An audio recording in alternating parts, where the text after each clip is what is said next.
कंधमाड़ जिलूर उदयगिरी काश्मीर आतंकवादी आक्रमण में मृतकों उद्देश्य कैंडल रैली अनुष्ठित होती।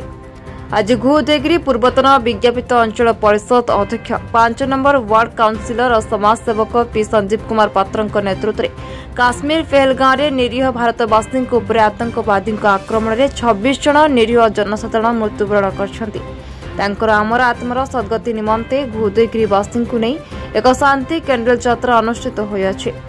एक कार्यक्रम में समाजसेवक गोविंद प्रधान, जकेश कुमार प्रधान, एन राजाराव, हिरण कुमार नायक, एमडी अलमास, विज्ञापित अंचल परिषद काउंसिलर वृंद, बुद्धिजीवी उपस्थित रही कार्यक्रम को सफल करथिले। बापा भाई भौणी मानू को धन्यवाद दे आज का कार्यक्रम को समाप्त। धन्यवाद जगेश भाई। 5-6 दिन तले ये जो काश्मीर थारे पहलगांव जो आक्रमण होता सन्त्रासवाद माने जो आक्रमण करते से उद्देश्य आज आम उदयगिरी जनसाधारण एनएसी और ब्लॉक मिलित भाव में समस्त नहीं आज ये कार्यक्रमटे से